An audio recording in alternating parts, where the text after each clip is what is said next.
quick video reshoot of our electrical system because yesterday Eric and I finally finished our last modification 3 days away from our departure date.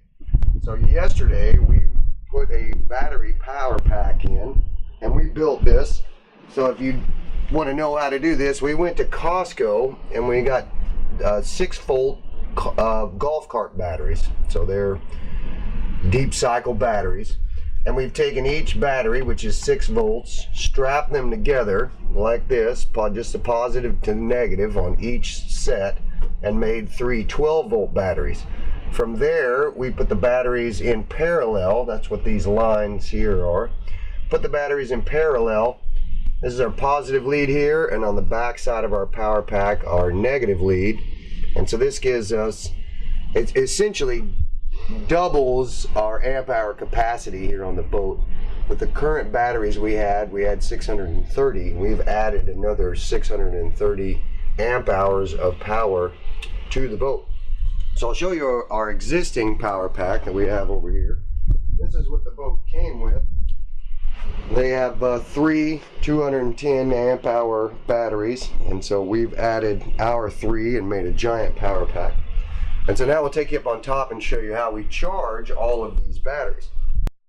So here we are walking aft on our hardtop, and you can see our pre-existing 70-watt panels that we had.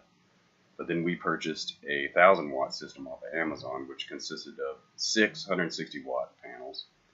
We put 4 of them together in a frame that we built out of channel iron from Home Depot, and we attached it to the pre-existing superstructure. So we used the bolts that were already there and there.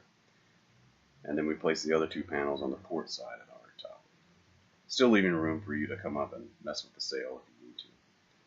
Now you can see our 1800 kilowatt wind generator, Windzilla, that we got from eBay, and then midway through the pole you can see the little wires coming from the solar, and then down into the engine compartment we drilled that hole so we could attach it to our charge controllers.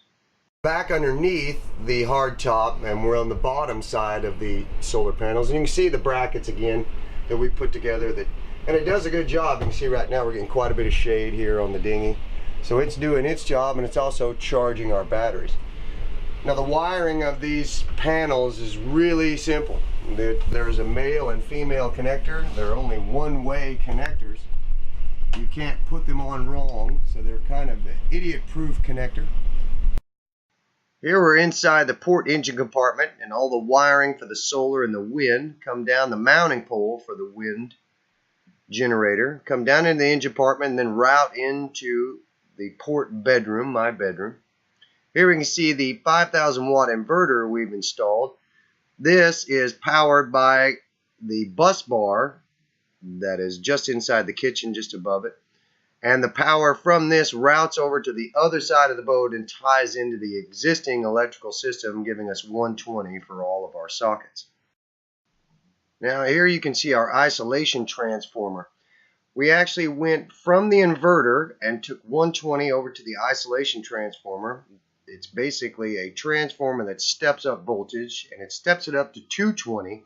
We tied that back into the original boat system as well. So we have all of our sockets are 120, but the rest of the remaining boat systems that were wired in Europe for 220 are now 220 with the isolation transformer.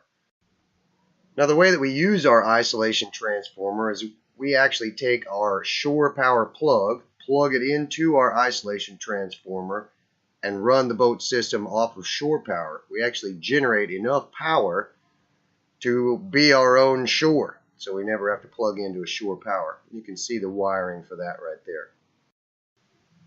So here you see our setup for our battery install that we just performed. We had purchased 6 6-volt batteries from Costco. They're actually golf cart batteries, but to make them into 12-volt batteries like our system on our ship, we put 2 in series to get a 12-volt battery. So instead of paying $700 a battery, we paid about $180 per battery.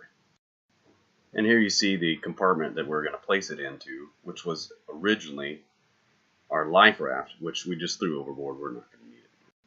And here's Cord making the first hole for the wiring. And now you can see where it comes out and into the batteries. And this is a shot from his bedroom, you can see where it's going through the wall, and then the positive and negative bus work. So here underneath the sink, you can see where all electrical gear comes in. Up top is our load dump for the wind generator. If you don't have one, you could destroy your wind generator. There is our wind charge controller. The positive and negative bus work, or bus bars. Here we have attached our new battery system, and there's our solar charge controller. Now the reason Eric and I did this modification and up the power on our boat is because we love electricity. Shocking, I know.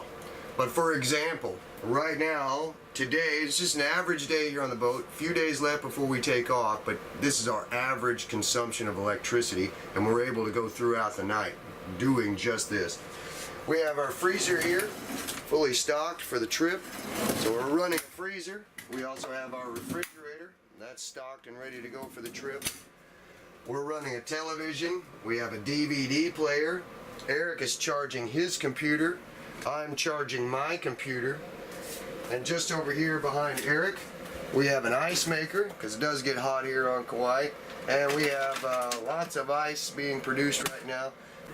So the reason for all this mod is so we can enjoy all these comforts, because Eric and I are way too old to suffer on this adventure.